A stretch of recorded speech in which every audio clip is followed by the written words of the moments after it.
Hello, let me reset that. Don't go out of time. Hi, hello everybody. Wow, it's different from here. Better there. I've never spoken in front of so many women, and I love it. I'm used to talking, used to talking to people, but my industry is such that I always talk to males, and I'm really, oh, I'm a bit more scared now. I am Christy. I am the founder of Roadville Limited, as well as the other two companies. I'm going to walk you through my path a little bit today because I think I am one of the minorities in my industry, let's say it. Before I start, I would like to see how many of you work in construction. Is there anyone? Perfect. So from a room of 150 so people, it's only 3 people working in construction, 3 women, and unfortunately this is 2023, and I don't understand why women in construction do not have the same opportunities as men still. And it's not only about women, it's about any different person. It's about male versus females, black versus white, ex-offenders versus non-offenders. It's about everybody who wants to make a start on something, and something that shouldn't stop them, stops them. When their abilities, capabilities and talents are not counted enough to give them this opening door for a beginning. So I'll start going back, very back in my life. I am Greek, and I'm very proud to be Greek. I was lucky enough to be born in a country that democracy is taught since we are children, where freedom of speech is quite free. I was even luckier to be raised in a family where I have a dad and a brother, and they were never treated me as different. So as a child, I thought girls and boys are the same. We have just a different body. I could race my brother, I could do skiing with him, and I could do everything I wanted with him until I grew up a little bit and I realized that actually it's not exactly like that. I couldn't get in the career I wanted at all. And when I decided, after a massive accident I had, to create Roadville, so for those who don't know me, Roadville is what the word says. We fill roads using waste plastics, reducing bitumen and helping the local authorities to reduce their carbon footprint. So I created Roadville after an accident. I was pregnant and I hit a pothole with such a force that caused my waters to break. And from there, I had this idea of filling potholes, and I'm a civil engineer. I have a master's in science, so one would think, yeah, she has everything she needs. But I was a woman.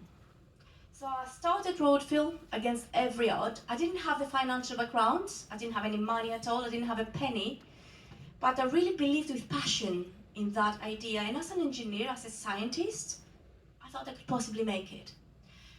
5 years later today, I have so many stories to share. So I had a slide, but as a last-minute speaker, my slide was accidentally deleted, and so I can't show you what I was about to show you.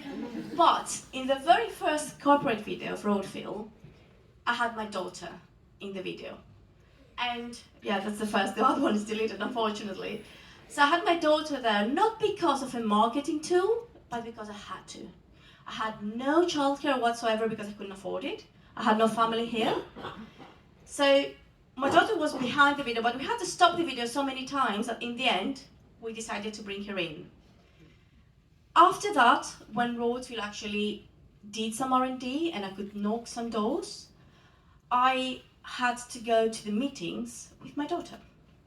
So I had to go to big companies like KPMG, Ernst & Young, asphalt companies, Tarmac, Conway, name it, I went everywhere with my daughter. So imagine a room where you open the door, it's 7 males, and it's a woman getting in with a baby.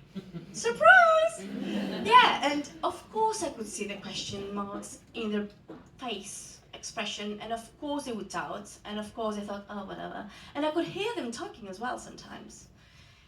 But if you can prove you know what you're talking about, in the very first 5-10 minutes, you can get their attention. And if you are trained enough to stand up and say, I'm talking, then again, you can make it. And if I'm here today, is because of that stubbornness that we women have. Like Andrew came yesterday, late afternoon, said, I want to talk to you. I thought, oh, it's a billing issue. He said, no, it's not a billing issue. It's, it's an event, and the speaker had to step down last minute because of an emergency. Would you be able? And I said, yes. And my partner from the opposite desk was like, yeah. And you know why? Because I'm a woman. Because I have learned and I'm taught to fight even last minute. And I know how to do it. I can combine things and so I didn't have the slides and I didn't know what I'm gonna talk about. I thought, I'm gonna improvise. We're gonna make it. We can do it. So, I'm hoping that one day my daughter will not have to speak or attend these events, apart from celebrate them. And I cannot believe that my mother was attending these events, and we are still, one generation later, attending same events to discuss more or less the same things. And yes, as Jenny said, things have improved. But we're so behind, so much behind. So I'm trying to give the opportunity to my team not to talk only about equity, but also about equality. They're different, yet very close together. So in my small team, we have ex-offenders, males and females. We have equal number of girls and boys. We have people from Nigeria, people from England, people from Greece. And we try, young people, I don't care if people have qualifications. I care if people have the passion and the talent and the will and the capability to learn and grow. And if you are one of these people, if we ever open a position, please apply, because we really, really, really care about having fun at work. We are very passionate, and this is why we move. We move against every odds. We don't have the money that other companies may have. We don't have a big team and very snazzy people that have worked here and there. Some of them have, some of them haven't, and still we open the doors. Lately, I found in social networks still discussing of, is this really her company or is it her partner's? And they don't say it. Well, it's mine because I am a civil engineer and I could do it. I don't understand why we question that. Some friends of mine even question that. I come across some local authority people, councillors, whispering about who is ex-offender in my team. And I'm like, I have it on the website. I say it and I do it and I'm proud of doing it. These people have proven to work hard and sometimes than me. And they're capable. And if they don't harm my business, I don't see why not work with them. Everybody should support that. And practically, not many do.